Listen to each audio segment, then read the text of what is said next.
श्री धन्वंतराय नमः। ओम श्री धन्वंतराय नमः। ओम श्री धन्वंतराय नमः। द योगा सिटी चैनल पर आप सभी मित्रों का आज की चर्चा में मैं स्वागत करता हूं। आदरणीय मित्रों, अभी तक उदर रोग पर हमने बहुत सारी चर्चाएं की है। लगभग हमारे उदर में, हमारे पेट में, हमारे स्टोमच में जितनी भी समस्याएं हो सकती हैं, सभी की औषधियां मैंने बताने का प्रयास किया है। एक एक व्याधि की बल्कि कई कई औषधियां बताने का प्रयास किया है। हमारे उदर में कई प्रकार की व्याधि हैं। कई मित्र इस असमंजस में पड़ जाते हैं कि जो भी मैं औषधि बताता हूं वह उसी औषधि का सेवन करना चाहते हैं। तो हमें यह समझ लेना चाहिए कि यदि हमें आंवयुक्त दस्त है तो उसकी औषधि दूसरी है। यदि हमें बराबर कभी दस्त हो जाते हैं और कभी कॉन्स्टिपेशन हो जाता है और यह निरंतर प्रक्रिया चलती रहती है, कभी पतले दस्त, कभी कब्ज, कभी पतले दस्त, कभी कब्ज, वैसी अवस्था में औषधि दूसरी होती है।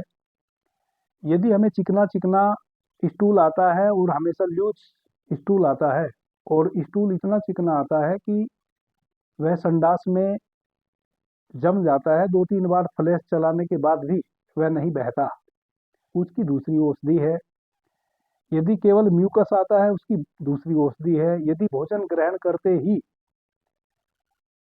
कुछ समय बाद, आधा 1 घंटे के बाद या 2 घंटे के बाद, या जो भी आप कुछ खाएं उसी के तुरंत बाद आपके पेट में मरोड़ा उठता है और ऐसा मरोड़ा उठता है, लगता है कि यदि संडास नहीं गए तो कपड़े खराब हो जाएंगे, उसकी दूसरी औषधि है।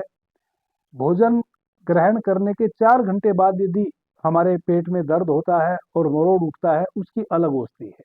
सब अलग अलग समस्या है और इनकी औषधि भी अलग अलग है और इस चैनल पर मैंने इन सभी समस्याओं की औषधियां भी बताई है। आदरणीय मित्रों, आज जो औषधि मैं आपको बताने जा रहा हूं, आपके पूरे शरीर में कहीं भी गैस है, कहीं भी गैस से मतलब है कि पेट में तो गैस बनती है, वह तो आप जानते हैं। कई बार हमारे रक्त में भी गैस का एक बुंदला व्याप्त हो जाता है, जो फिर हमारे ब्लड के सर्कुलेशन को सही प्रकार से होने नहीं देता और वह हमारे हार्ट को भी डिस्टर्ब करता है। यानी कि हमारे रक्त में भी गैस का बुंदला बन जाता है।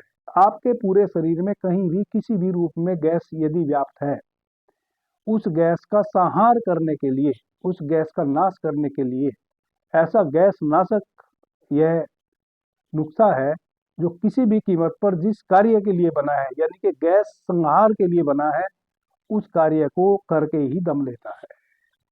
आदरणीय मित्रों, गैस नाशक बहुत सारी औषधियां हैं। उसमें 2 प्रकार की औषधियां होती हैं, बल्कि कहें कि 3 प्रकार की औषधियां होती हैं जो गैस नाशक का कार्य करती है। एक औषधि तो होती है कि आपने कुछ खाया, गैस बनी, आपने उस औषधि का सेवन कर लिया, तुरंत गैस बाहर हो गई, उसके बाद फिर आप कुछ खाएंगे, फिर गैस बनेगी। यानी कि आप जब भी भोजन ग्रहण करेंगे, पेट में गैस बनेगी और फिर आप गैस नाशक कोई औषधि ले लेंगे, जैसे इनो इत्यादि या और कोई औषधि, और आपको आराम मिल जाएगा, गैस बाहर हो जाएगी, लेकिन फिर गैस बनेगी। इस प्रकार की औषधि से गैस बनना बंद नहीं होता है, बस जो गैस बनी है उसको वह तत्काल बाहर कर देती है। दूसरी औषधि है जो आप निरंतर सेवन करें, कुछ दिनों तक तो गैस कम से कम बनना शुरू हो जाती है। और तीसरी औषधि है कि गैस बनना तो बंद करती ही है, वो पहले वाला कार्य तो करती ही है। जैसे ही आपको गैस बनी, आपने औषधि सेवन की, तुरंत गैस बाहर हो गई। दूसरा कार्य भी करती है, कुछ दिनों के सेवन करने से गैस धीरे धीरे बनना भी कम हो जाती है। और तीसरा एक और कार्य करती है, गैस बनने के पीछे का जो कारण है उस कारण को भी दूर करती है। कहने का अभिप्राय यह है कि जब तक भोजन हमारे उदर में सड़ेगा नहीं, तब तक गैस फॉर्म नहीं हो सकती।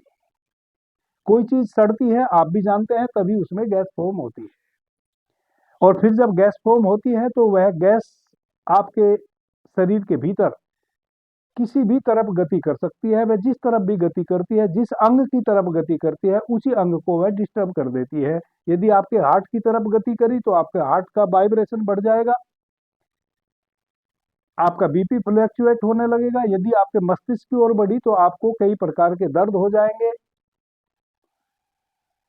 आपके मस्तिष्क में दर्द हो जाएगा, आपकी आंखों में दर्द हो जाएगा, आपके कानों की सुनने की शक्ति कम हो सकती है। और यदि ऊर्ध्वगामी ना होके अधोगामी गैस हो जाए तब तो कोई बात ही नहीं है, तब तो वह विंड्स के माध्यम से बाहर हो जाती है।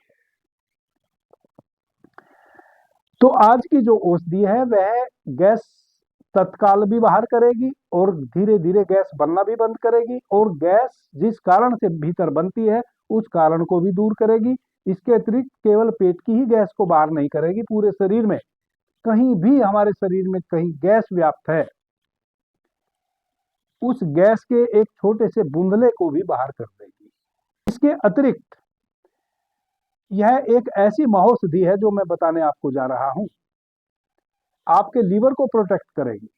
आपके लीवर से यदि पित्त का संचय सही से नहीं हो रहा है, पित्त का संचय सही से होने लगेगा, आपकी जठराग्नि प्रदीप्त होगी, आपके पलीहा को शक्ति मिलेगी, आपकी आंतों की जो चलने की क्षमता है, जो कि जब भी हम भोजन ग्रहण करते हैं तो हमारी आंतें जो हैं वह ऐसे चलने लगती हैं। धीरे धीरे यदि आंतों की चाल में कमी आ जाए तो फिर हमारे आंतों में मल चिपका हुआ रहने लगता है और वह फिर मल सड़ता है। उस मल के सड़ने के कारण फिर और अधिक गैस बनती है, तो आंतों के संचालन को सही करेगी। इसके अतिरिक्त जैसा कि मैंने कहा कि पित्त का सर्जन सही से लीवर में नहीं हो रहा है, पित्त का सर्जन सही से होने लगेगा। यदि पित्त बहुत अधिक मात्रा में बन रहा है तो उसका शमन करेगी। क्योंकि जो औषधि मैं बता रहा हूं वह औषधि अक्षार युक्त है। गैस बनने के जितने भी कारण हो सकते हैं हमारे उदर में, उन सभी कारणों को दूर करते हुए हमारे शरीर से गैस को विदा कर देगी। औषधि क्या है? बड़ी साधारण सी औषधि है। आदरणीय मित्रों, हरड़ दो प्रकार की होती है, एक छोटी होती है, एक बड़ी होती है। यूं तो एक ही वृक्ष के दोनों फल हैं। जैसे जब आम जब आम के पेड़ पर छोटी छोटी अम्मियां आती है तब तक हम उसको कैरी कहते हैं, लेकिन जैसे ही उसके भीतर जाली पड़ जाती है तैसे ही फिर वह आम कहलाई जाती है।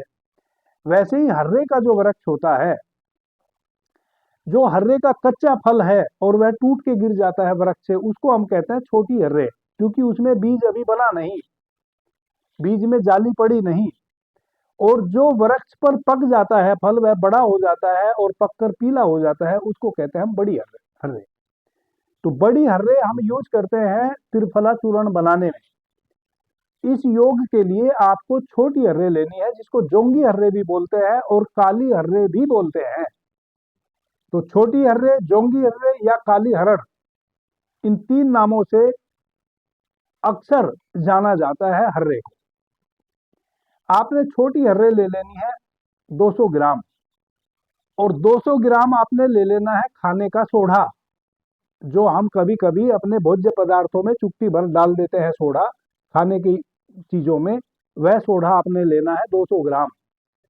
और 200 ग्राम आपने किसी भी कंपनी का हींग वाष्टक चूर्ण ले लेना है, हींग वाष्टक चूर्ण। तो हींग वाष्टक चूर्ण तो पिसा हुआ मिल जाएगा आपको, क्योंकि आपने किसी भी कंपनी का पिसा पिसाया ले लेना है, आयुर्वेदिक स्टोर से आपको आसानी से मिल जाएगा। खाने का सोडा भी आपको पिसा हुआ मिल जाएगा। छोटी हर्रे आपको पीसनी पड़ेगी, तो छोटी हर्रे को थोड़ा सा आप लाके पानी में डाल दे 2 मिनट के लिए, तो जितनी भी उसमें ऊपर गंदगी है, मिट्टी इत्यादि कुछ लगा हुआ है, वह पानी में आ जाएगा। उसके बाद 2 मिनट बाद पानी से मसल के उसको निकाल लें। फिर कपड़े से अच्छे से उसको ड्राई कर लें, थोड़ी देर धूप दिखा दें। धूप दिखाने के बाद जब लगे कि अब कोई पानी का असर रहा नहीं, बिल्कुल ड्राई हो गई, तब उसको इमाम दस्ते में अच्छे से डस्ट बना लें। थोड़ा थोड़ा डाल के मिक्सी में भी आप डस्ट बना सकते हैं, यदि आपके पास अच्छी प्रकार की मिक्सी है, वरना तो खरल में आराम से उसका डस्ट बन जाता है। इस प्रकार से हर्रे को पीस लें। पीसने के बाद अब तीनों चीजें आपके पास पाउडर फॉर्म में होगी, डस्ट फॉर्म में होगी, चूर्ण फॉर्म में हो गई। हिंग वाष्टक चूर्ण भी, और खाने का सोडा भी, और हर्रे भी, तीनों को एक साथ बहुत अच्छे तरीके से मिला दें। एक बड़े डब्बे में डाल दें और 100 टाइम उसको ऐसे डब्बे को ठोके कार्क लगा के, ताकि एक एक कण तीनों औषधियों का आपस में मिश्रित हो जाए। 100 टाइम जब हम उसको ठोकते हैं तो उसकी पावर भी बढ़ जाती है। एक कण दूसरे कण से रगड़ता है और एक कण दो कण में परिवर्तित हो जाता है। हमारे आयुर्वेद में कहा है, आयुर्वेदिक औषधियों के संबंध में, कि मर्दनम गुणम मर्दनम, जितना औषधि को हम मर्दन करते हैं उतना ही उसके गुण बढ़ते चले जाते हैं। बड़े डब्बे में तीनों औषधियों को रख देंगे और थोड़ा उसमें अगर स्पेस होगा, फिर यदि आप उसको ऐसे 100 टाइम ठोकेंगे तो वह औषधि हिल हिल के एक कण दो कण में टूट जाएगा, प्लस एक दूसरे में वह को तीनों औषधियां आत्मसात कर लेंगी। तब उसके गुण और भी अधिक बढ़ जाते हैं। आदरणीय मित्रों, यूं यह औषधि बनी बनाई आपको शिवा अक्षार नाम से पेटेंट रूप में भी किसी आयुर्वेदिक कंपनी की मिल सकती है, लेकिन यदि आप इसको स्वयं इस प्रकार से बनाएं तो यह ज्यादा अच्छी है।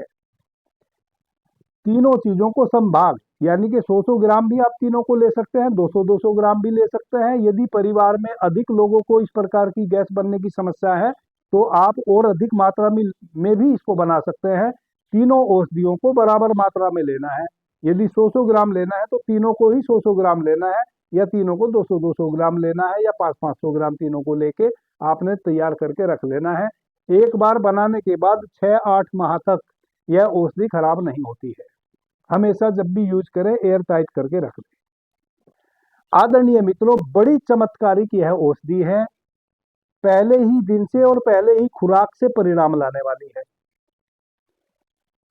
कोई भी व्यक्ति इसको सेवन कर सकता है। केवल जो गर्भवती माताएं हैं वह इसका सेवन बड़ी देखभाल करके करें, कम मात्रा में करें। बाकी छोटे बच्चे से लेकर बड़े तक किसी को भी यह तकलीफ दे नहीं है।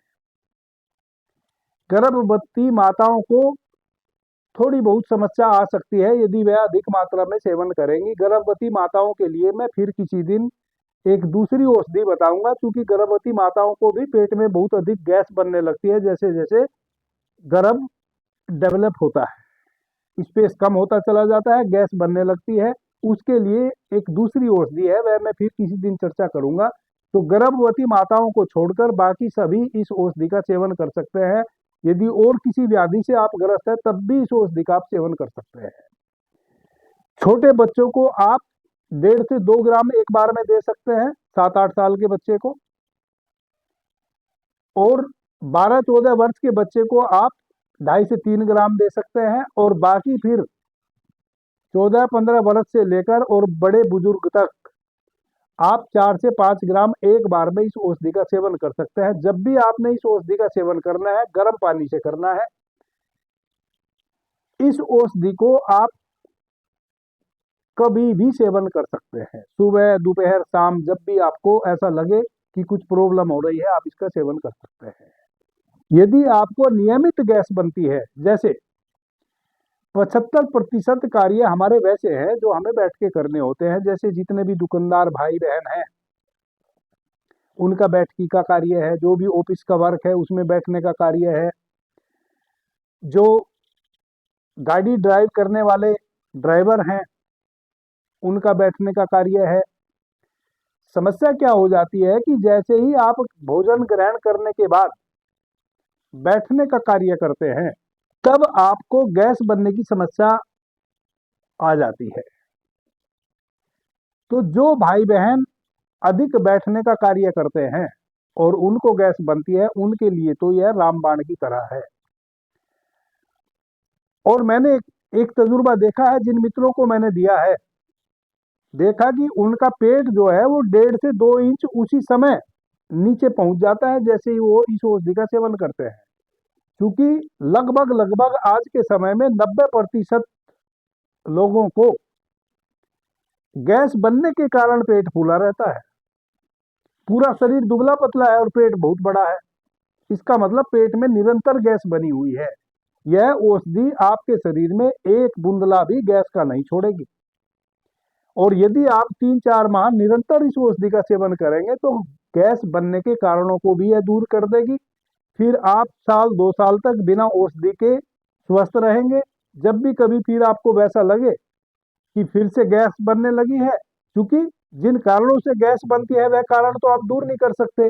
वह कारण तो यह है कि यदि भोजन ग्रहण करने के बाद आप निरंतर 4-6 घंटे बैठने का कार्य करते हैं, तब गैस बनने की समस्या आपको बार बार आवेगी और बार बार फिर आपको औषधि भी सेवन करनी पड़ेगी। ऐसी दुनिया में कोई औषधि नहीं है जिसका आप 6 महीने, 1 साल, 2 साल, 5 साल सेवन करें और बैठने का कार्य करें और फिर गैस ना बने। वह तो बनेगी, लेकिन यह औषधि आपको तत्काल बिना किसी साइड इफेक्ट के गैस को बाहर कर देगी। इसके अतिरिक्त आपके बाकी जो ऑर्गन हैं उधर के, उनको भी स्ट्रॉन्ग करेगी। भूख अच्छी लगेगी, भोजन सही समय पे डाइजेस्ट होगा और आपके भीतर एक उमंग आएगी, क्योंकि जब कॉन्स्टिपेशन नहीं रहेगा, गैस नहीं बनेगी और आपके उदर के जितने भी ऑर्गन है वह सही प्रकार से सही समय पे अपना कार्य सुचारू रूप से करेंगे, तो एक उमंग भी बनी रहेगी। और चूंकि भोजन यदि सही समय पे डाइजेस्ट होता रहे तो हमारे शरीर में सातों धातुओं की वृद्धि भी होने लगती है, जिसके कारण 10 दिन 20 दिन में ही हमारे चेहरे पे सीधा वह दिखाई देने लगता है। हमारा चेहरा बदल जाता है, चेहरे पे एक रौनक आ जाती है। आदरणीय मित्रों, इससे अच्छी और कोई महौषधि नहीं है। यूं गैस नाशक और बहुत औषधि है, मैं भी और बहुत सारी औषधियां आगे भी बताऊंगा। वह केवल मुझे इस कारण से और औषधि बतानी पड़ेगी कि हो सकता है किन्हीं मित्रों को यह औषधि खाने में ना बने, क्योंकि इसमें हींग है, हींग वास्तव चूर्ण इसमें पड़ा है एक हिस्सा। तो हो सकता है किन्हीं मित्रों को, अब जैसे माइग्रेन के यदि पेशेंट हैं, वह इस औषधि को लेंगे तो उनका माइग्रेन का दर्द बढ़ सकता है। गर्भवती माताएं नहीं ले सकती हैं।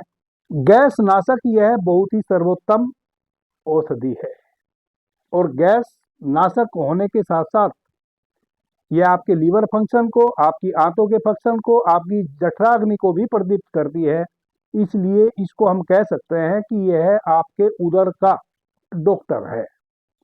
जो मित्र इसको बना ना सके वह शिवा अक्षार चूर्ण नाम से किसी भी कंपनी का खरीद कर ला सकते हैं। शिवा अक्षार, यदि आप इसको स्वयं बनाएंगे तब यह बहुत अच्छा बन जाता है घर में। जो शिवा अक्षार चूर्ण आप मार्केट से बना बनाया लाएंगे किसी कंपनी का, उससे भी बेस्ट आप इसको अपने घर में बना पाएंगे और यह आपको सस्ता भी पड़ेगा घर में बनाने में। जैसा कि आप जानते हैं, गुरु अमृता औषधि जो गठिया, साइटिका और लकवा वाले मित्रों के लिए हमारे द्वारा निर्मित की गई है, जो हम निःशुल्क प्रत्येक पूर्णिमा और अमावस्या को दिल्ली में वितरित करते हैं। यदि कोई भाई बहन 70 वर्ष से आयु जिनकी कम है और वह गठिया, साइटिका या लकवा से ग्रस्त होकर बिस्तर पर है, चाहे 10 वर्षों से है या 20 वर्षों से है, उनके लिए गुरु अमृता औषधि एक वरदान स्वरूप है और वह हमारे द्वारा निःशुल्क ही प्रदान की जाती है। आप उस औषधि को कैसे प्राप्त कर सकते हैं, उससे संबंधित मेरे सभी चैनलों पर एक एक वीडियो मैंने अपलोड कर रखा है गुरु अमृता औषधि से संबंधित। वह वीडियो आप जाके देख लें, सुन लें, उसमें जो क्राइटेरिया बताया है उसको फुलफिल करें और गुरु अमृता औषधि हमारे यहाँ से आप ले जा सकते हैं। गुरु अमृता औषधि के लिए आपने एक स्टील का बर्तन हमारे पास लेकर आना होता है, क्योंकि गुरु अमृता औषधि आसव फॉर्मेट में है, लिक्विड फॉर्म में है। वह या तो आप स्टील के बर्तन में कलेक्ट कर सकते हैं हमारे यहाँ से, या फिर कांच की बोतल में कलेक्ट कर सकते हैं। बाकी किसी भी धातु के बर्तन में आप उसको कलेक्ट नहीं कर सकते और किसी भी प्रकार के प्लास्टिक के बोतल या जार में भी आप उसको कलेक्ट नहीं कर सकते। अभी के लिए इतना ही। आपने मुझे ध्यान से, प्रेम से सुना, उससे मैं बहुत अनुग्रहित हूँ। सभी मित्रों को मेरा प्रणाम, धन्यवाद। हर हर महादेव।